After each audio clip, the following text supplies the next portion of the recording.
Hello HSC স্টুডেন্টরা, তোমাদের জন্য আজকে আমরা আর্টিকেল শিখব যা 2016 সালে ঢাকা বোর্ডে এসেছিল। তো চলো প্রশ্নটি দেখা যাক। HSC Dhaka board 2016, fill in the blanks in the following text with article a or and the as necessary. প্রয়োজনীয় অনুসারে নিম্নে অনুচ্ছেদে a and the বসাও। Some of the blanks may not require an article. কিছু শূন্যস্থানে একটি আর্টিকেল প্রয়োজন নাও হতে পারে। Put a cross in those blanks. ওরকম শূন্যস্থানে একটি ক্রস চিহ্ন বসাও।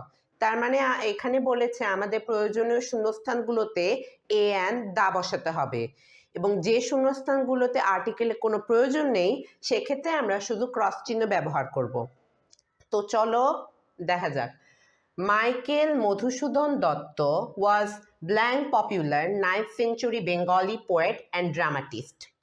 মাইকেল মধুসূদন দত্ত 90 শতকের জনপ্রিয় বাংলা কবি এবং নাট্যকার ছিলেন। মাইকেল মধুসূদন দত্ত ওয়াজ ব্ল্যাঙ্ক পপুলার, তাহলে এখানে কোন আর্টিকেল হবে? যেহেতু আমার এখানে বলেছে মাইকেল মধুসূদন দত্ত একজন ব্যক্তি, তাই এখানে একজনের ক্ষেত্রে এ অথবা অ্যান বসে, কিন্তু আমরা এখানে এ ব্যবহার করব। কেন এ ব্যবহার করব? কারণ পিটা হচ্ছে এখানে কনসোনেন্ট, তাই আমরা বলবো Michael Madhusudan Dutt was a popular 9th century Bengali poet and dramatist. Next, he was born in blank Sagardari. তিনি সাগরধারীতে জন্মগ্রহণ করেছিলেন। সাগরধারীতে, কিন্তু এখানে কি কোনো আর্টিকেল বসবে? না। কেন বসবে না? কারণ এখানে সাগরধারী হচ্ছে একটা প্রপার নাউন, একটা নির্দিষ্ট গ্রামের নাম। প্রপার নাউনের আগে কোনো আর্টিকেল বসে না, তাই আমরা এখানে ক্রস চিহ্ন ব্যবহার করব। He was born in Sagardari on blank bank of. Bank মানে আমরা সবাই জানি নদীর তীর, নদীর তীর, কিন্তু এখানে আমরা ব্যাঙ্ক মানে বোঝাচ্ছে নির্দিষ্ট একটা নদীর তীর, আর নির্দিষ্ট মানেই কি? The the the bank of blank Kapotaksha river. এখন এখানে কোন আর্টিকেল বসবে? এখানে আমাদের দুইটা শব্দ একসাথে বলেছে, কপোতাক্ষ রিভার, ঠিক আছে, এবং কি কপোতাক্ষ রিভারটা প্রপার নাউন নয়, যেহেতু এটা একসাথে বলেছে সেজন্য এখানে সেজন্য আমরা এখানে দা ব্যবহার করব। যদি শুধু বলতো কপোতাক্ষ সেক্ষেত্রে কোনো আর্টিকেল বসতো না। সো এক্ষেত্রে আমরা দা ব্যবহার করব, দা কপোতাক্ষ রিভার। তো এখন অর্থ দাঁড়াচ্ছে তিনি কপোতাক্ষ নদীর তীরে সাগরধারীতে জন্মগ্রহণ করেছিলেন। ঠিক আছে, next, blank village in Keshabpur upazila under Jessore district. Blank village তার মানে বলছে কেশবপুর উপজেলার একটা গ্রাম, তাহলে কোনো একটা মানে কি? এ অ্যান, এখানে ভিটা কি? একটা কনসোনেন্ট, তাই এখানে বসবে এ। A village in Keshabpur upazila under Jessore district, তাহলে যশোর জেলার কেশবপুর উপজেলা অন্তর্ভুক্ত একটি গ্রাম। Next, from blank early age, বয়সের শুরুতে, তাহলে এখানে কি বসবে? এখানে আমরা দুইটা ব্যবহার করতে পারি, এখানে আমরা ক্রসও ব্যবহার করতে পারি বা দাও ব্যবহার করতে পারি, কিন্তু আমরা কখন ক্রস ব্যবহার করব? যখন কোনো একটা বয়স সাধারণভাবে বোঝাবে, সেই বয়সটি নির্দিষ্ট নয়, সেক্ষেত্রে আমরা ক্রস ব্যবহার করব। আবার আমরা দাও ব্যবহার করতে পারি। দাটা কখন ব্যবহার করব? যখন সে ব্যক্তিটির শৈশবকাল নির্দিষ্ট করে যখন বোঝাবে, তার বয়সটি নির্দিষ্ট, সেক্ষেত্রে আমরা দা ব্যবহার করব। The early age, from the early age, বয়সের শুরুতে। Dutt aspired to be blank Englishman in form and manner.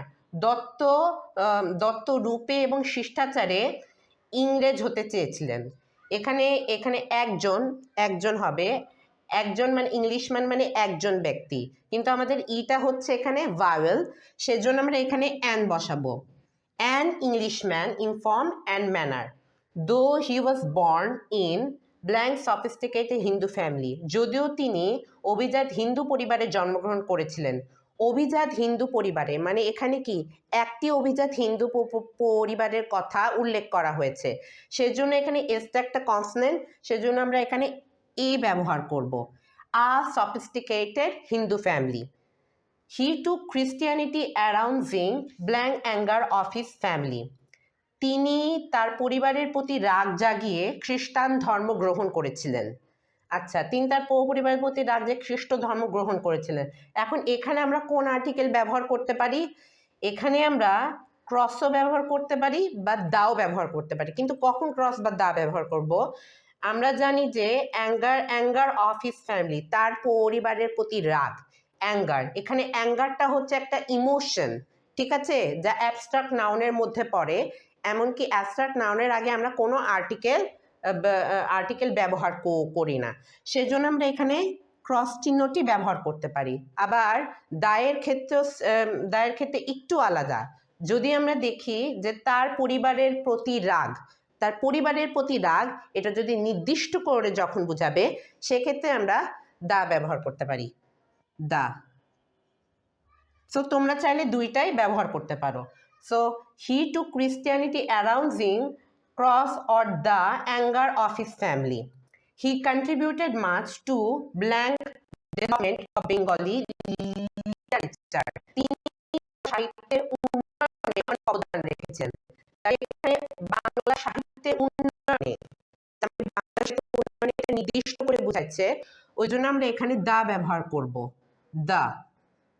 He contributed much to the development of Bengali literature. So এটাই ছিল আজকের ভিডিও। সো তোমরা যদি এই ভিডিওটি বারবার দেখো তাহলে তোমরা এই টপিকটা সম্পর্কে ক্লিয়ার হয়ে যাবে। And thanks for watching my videos in the next video. Bye for now.